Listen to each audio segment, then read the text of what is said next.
President Trump welcomes Chinese President Xi Jinping at Mar-a-Lago in Palm Beach, Florida, on April 6. Carlos Barrier, Reuters, Seoul. On the eve of President Trump's first visit to China's capital, his favorite social media platform, Twitter, doubled its character limit for tweets to 280, offering twice the fun for the America's tweeter-in-chief. Not so much for his hosts in Beijing. Twitter, like Facebook, is banned in China, where President Xi Jinping has overseen a deepening crackdown on the internet, using the Great Firewall to stifle self-expression in the name of bolstering the already tight grip over society by the Communist Party. Foreigners are generally still able to tweet via their cell phones, and Trump is expected to continue his daily dose of high-octane missives over the three-day state visit, but it's what he might choose not to say that could send a more subtle but equally important message. Like his predecessors, Trump is assessing how to deal with a rising China, balancing the costs of pushing the authoritarian government for political and economic reforms with the benefits of maintaining productive partnerships with the world's second-largest economy. Trump's predecessor, Barack Obama, spoke out in support of free speech in 2 visits to China. But Trump, who has belittled the press back home, has shown little inkling for confronting Xi on the issue despite having once boasted that he was the world's most followed politician on social media. I am not holding my breath, given his track record of statements attacking the U.S. news media, labeling news reports he doesn't like as fake and threatening retaliation of various kinds against news organizations, said Rebecca McKinnon, an American who worked in China as a journalist and now runs the Ranking Digital Rights Project at the New America think tank in Washington. She added that the biggest fear of the human rights community isn't that Trump will be silent about China's internet controls and human rights record, but that he might say things that could be construed by the Chinese government and state-controlled media as supportive of Xi's approach. Xi has emerged more powerful after the party's 19th Congress last month, and experts said he will be emboldened to continue his consolidation of power. For Trump, who entered the 3-day state visit dogged by political troubles at home, the dynamic raises the stakes in his negotiations with Xi on North Korea, trade and, potentially, human rights if the U.S. president decides to bring them up.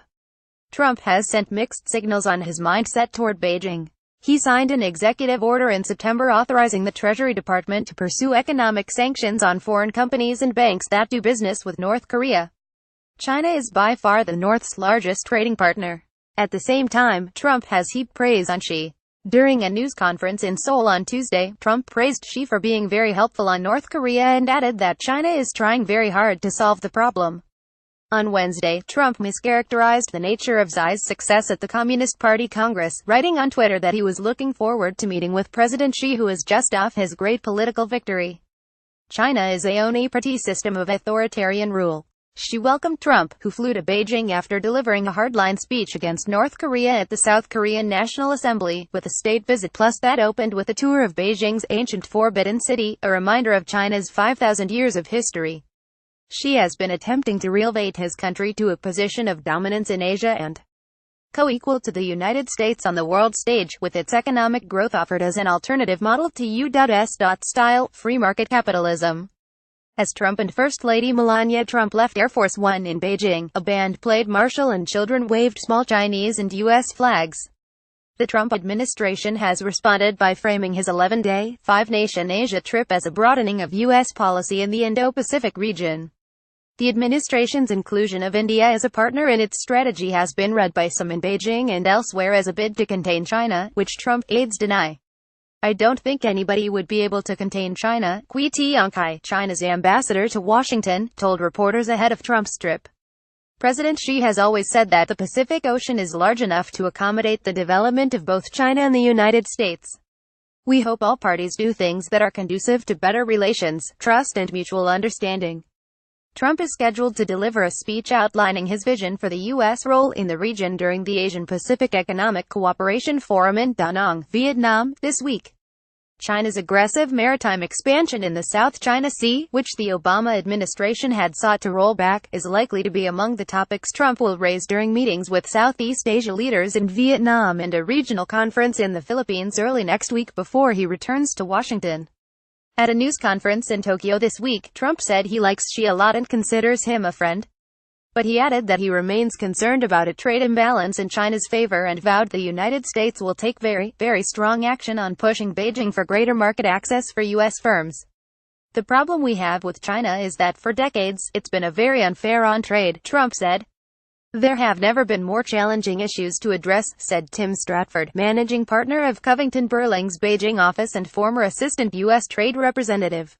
This is as important a time for high-level dialogue as any time over the last 35 years.